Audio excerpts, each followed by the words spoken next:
Hi మీకు తెలుసు కదా, మొన్న మనం చిరాకు విత్తనాలు అండ్ వాటి అయ్యాయి కొత్తిమీర విత్తనాలు చల్లాం కదా, అవి ఎలా వచ్చాయో ఇప్పుడు మనం చల్లి కనీసం అటు ఇటుగా 6 రోజులలో అవుతుంది, 5-6 రోజులు అవుతుంది. ఎలా వచ్చాయో చూద్దాం. ఇది చిరాకు విత్తనాలు చల్లిన చోట పర్లేదు, ఒక రకంగా అక్కడక్కడ వచ్చున్నాయి,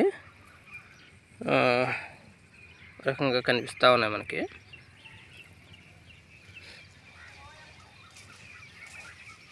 ఇదంతా మనం దీంట్లో చల్లాం కదా, ఇక్కడ కూడా అక్కడక్కడ వచ్చాయి.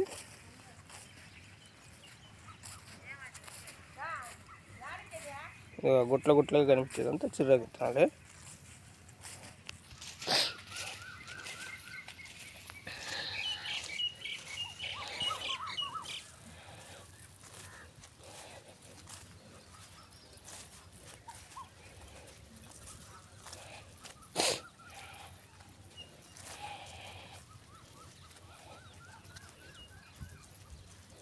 దగ్గర ఇక్కడ వరకు చిరాకు విత్తనాలు చల్లాము.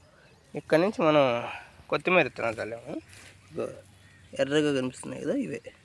కానీ ఇదేం మొలకే రాలేదు, ఎందుకనో తెలియదు. చూద్దాం, 4 రోజులు చూద్దాం అనుకుంటున్నాము. ఈ లేటుగా వస్తాయని అన్నారు వేరే వాళ్ళు.